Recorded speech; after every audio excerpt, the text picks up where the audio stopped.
Chúa bảo một con mù vào trong này. Cái này nó mới, tôi không có đường trên chỉ vậy. Sao đường trên chỉ rồi lại mình chỉ vậy đâu. Ăn phải ao. Hả?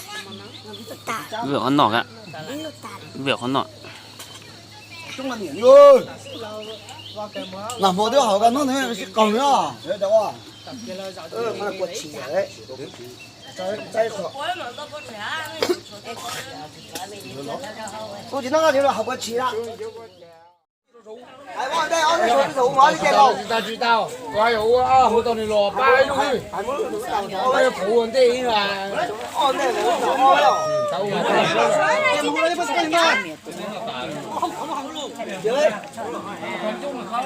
Nó lùng á, nó được.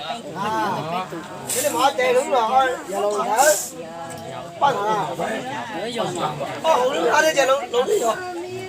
Cho họ đi á. Hùng ấy. Chị hỏi à, sao làm hỏi biết à?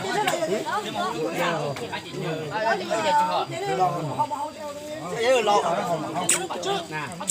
Đúng rồi. Đúng rồi ơi. Anh em có hai đứa rồi ấy. Ở đây có để lột nữa mà. Chơi.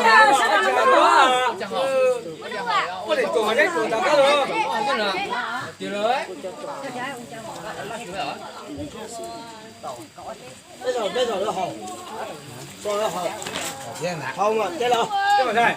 Xem một đoạn. Anh nhớ tiền tôi chỉ ở lột tiền nó rất chỉ à. Ok, sao đấy hỏi gì hả? Ủa, cái kiểu ấy. Cái cổ là. Có nên một nè. Bây giờ cái bít to rồi chứ. Thế rồi. Hay, nhớ dùng đó. Nó nói vậy nó mà chắc cố cờ lên này ạ. Đồ chúa xe thì khó này bọn nó thế nào. Tôi mà hú xì kia sư đợi bên nói chỉ chắc cố cờ lên na.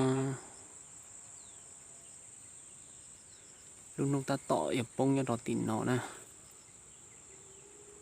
Cho cố thì tiếu. Bố tí mỏ luôn khi đúng một tí dùng cao nhá. Chứ cú trú là đó bé sai này à. Bố luôn khi trú một tí nó này à. Đây hình nữa, con đi 1 tỷ à, con tí mà tới dạo vô tàu hay đi à. Bé chẳng phải chung chơi đấy đó.